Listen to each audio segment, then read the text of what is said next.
ദൈവത്തിന്റെ പരിശുദ്ധമായ നാമം മഹത്വപ്പെടുമാറാകട്ടെ.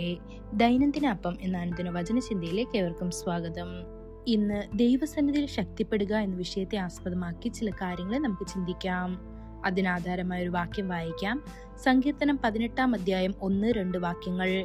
കർത്താവേ, എന്റെ ബലമേ, ഞാൻ നിന്നെ സ്നേഹിക്കും. യഹോവ എന്റെ ശൈലവും എന്റെ കോട്ടയും എന്റെ രക്ഷകനും എന്റെ ദൈവവും, ഞാൻ ശരണമാക്കുന്ന എന്റെ പാറയും എന്റെ പരിചയും എന്റെ രക്ഷയായ കൊമ്പും എന്റെ ഗോപുരവുമാകുന്നു. നമ്മുടെ ആന്തരിക അസ്തിത്വത്തിന്റെ ദൃഢതയും ശക്തിയും ആത്മീയ ചൈതന്യവും ലഭിക്കണമെങ്കിൽ വ്യക്തിപരമായ പ്രാർത്ഥന അത്യന്താപേക്ഷിതമാണ്. ദൈവസന്നിധിയിൽ നാം എത്രത്തോളം കാത്തിരിക്കുന്നുവോ അത്രയധികം നാം ശക്തിയിലും ദിവ്യശക്തിയിലും നടക്കും. ഇന്നും ദൈവത്തിന്റെ ഒരു ദാനമുള്ള ദാസന്റെ അടുക്കൽ ചെന്ന് കൈവെപ്പ് സ്വീകരിച്ചാൽ ദിവ്യശക്തി ഉടനടി അവരുടെ മേൽ ഇറങ്ങുമെന്നും ആത്മാവിന്റെ ദാനങ്ങൾ നൽകപ്പെടുമെന്നും പലരും കരുതുന്നു. ഈ രീതിയിൽ പ്രാർത്ഥിക്കുന്നതിൽ തെറ്റൊന്നുമില്ല. അപ്പോസ്തലനായ പൗലോസ് ആളുകൾക്ക് മേൽ കൈവച്ചപ്പോൾ അനേകർക്ക് അഭിഷേകം ലഭിച്ചു. ബൈബിൾ പറയുന്നു, പൗലോസ് അവരുടെ മേൽ കൈവച്ചപ്പോൾ പരിശുദ്ധാത്മാവ് അവരുടെ മേൽ വന്നു. അവർ അന്യഭാഷകളിൽ സംസാരിക്കുകയും പ്രവചിക്കുകയും ചെയ്തു. ഇത് അപ്പോസ്തല പ്രവൃത്തികൾ 19 അധ്യായം 6 വാക്യത്തിൽ കാണപ്പെടുന്നു. എന്നിരുന്നാലും നമുക്ക് ലഭിക്കുന്ന ദൃഢതയും ശക്തിയും നിലനിർത്താൻ വ്യക്തിപരമായ പ്രാർത്ഥന അത്യന്താപേക്ഷിതമാണ്. വിശുദ്ധരുടെ ജീവിതങ്ങൾ നോക്കൂ. അവർ ഏകാന്തതയിലേക്ക് പിൻവാങ്ങി ദൈവവുമായി ആശയവിനിമയം നടത്തി പ്രാർത്ഥനയിൽ മല്ലിട്ടു ദിവ്യശക്തിയും ബലവും സ്വീകരിച്ചുവെന്ന് നിങ്ങൾക്ക് കാണാൻ കഴിയും. മാർട്ടിൻ ലൂതർ ഒരിക്കൽ പറഞ്ഞു, ഞാൻ അതിരാവിലെ ദൈവസന്നിധിയിൽ 2 മണിക്കൂർ പ്രാർത്ഥനയിൽ ചിലവഴിക്കുന്നതിൽ പരാജയപ്പെട്ടാൽ ആ ദിവസം സാത്താൻ എന്റെ മേൽ വിജയം നേടുന്നു. ജോൺ വെസ്ലിയുടെ ജീവിതത്തെക്കുറിച്ച് വായിച്ചു നോക്കിയാൽ വ്യക്തിപരമായ പ്രാർത്ഥനയ്ക്കായി അദ്ദേഹം പുലർച്ചെ 4 മണിക്ക് എഴുന്നേൽക്കുമായിരുന്നു.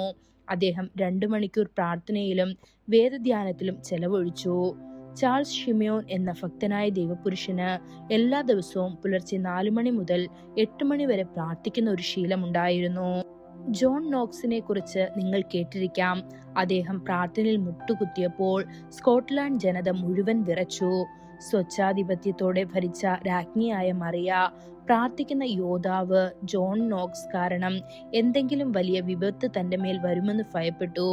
അതിനാൽ അവനെ എതിർത്തു. ഇതിനെക്കുറിച്ച് സംസാരിക്കുമ്പോൾ ജോൺ നോക്സ് ഒരിക്കൽ പറഞ്ഞു, രാജാതിരാജാവിന്റെ മുൻപാകെ ദിവസവും 4 മണിക്കൂർ നിൽക്കുമ്പോൾ ഈ ലോകത്തിലെ ഒരു രാജ്ഞിയെ ഞാൻ എന്തിനു ഭയപ്പെടണം? ദൈവമക്കളെ, നിങ്ങൾ അതിരാവിലെ പ്രാർത്ഥന മുറുകെ പിടിച്ചാൽ പരിശുദ്ധാത്മാവിന്റെ ശക്തി, ഉയരത്തിൽ നിന്നുള്ള ശക്തി നിങ്ങളെ നിരന്തരം നിറയ്ക്കും.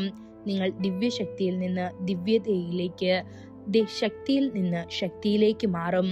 നിങ്ങൾ എഴുന്നേറ്റ് കർത്താവിന് വേണ്ടി പ്രകാശിക്കും. അതിനായി ദൈവം നമ്മെ ഓരോരുത്തരെയും സഹായിക്കുമാറാകട്ടെ. കൂടുതൽ ധ്യാനത്തിനുള്ള വാക്യം സങ്കീർത്തനം 84 അധ്യായം 6-7 വാക്യങ്ങൾ. അവർ ബക്ക താഴ്വരയിൽ കൂടെ കടന്നു പോകുമ്പോൾ അവർ അതിനെ ഒരു നീരുറവയാക്കുന്നു. മഴ അതിനെ കുളങ്ങളാൽ മൂടുന്നു. അവർ ശക്തിയിൽ നിന്ന് ശക്തിയിലേക്ക് പോകുന്നു. ഓരോരുത്തരും സിയോനിൽ ദൈവസന്നിധിയിൽ പ്രത്യക്ഷപ്പെടുന്നു. ഇന്നത്തെ ബൈബിൾ വായന രാവിലെ പുറപ്പാട് 34-35 അധ്യായങ്ങൾ. വൈകുന്നേരം മത്തായി സുവിശേഷം 21 അധ്യായം 23 മുതൽ 46 വരെയുള്ള വാക്യങ്ങൾ. ആമേൻ.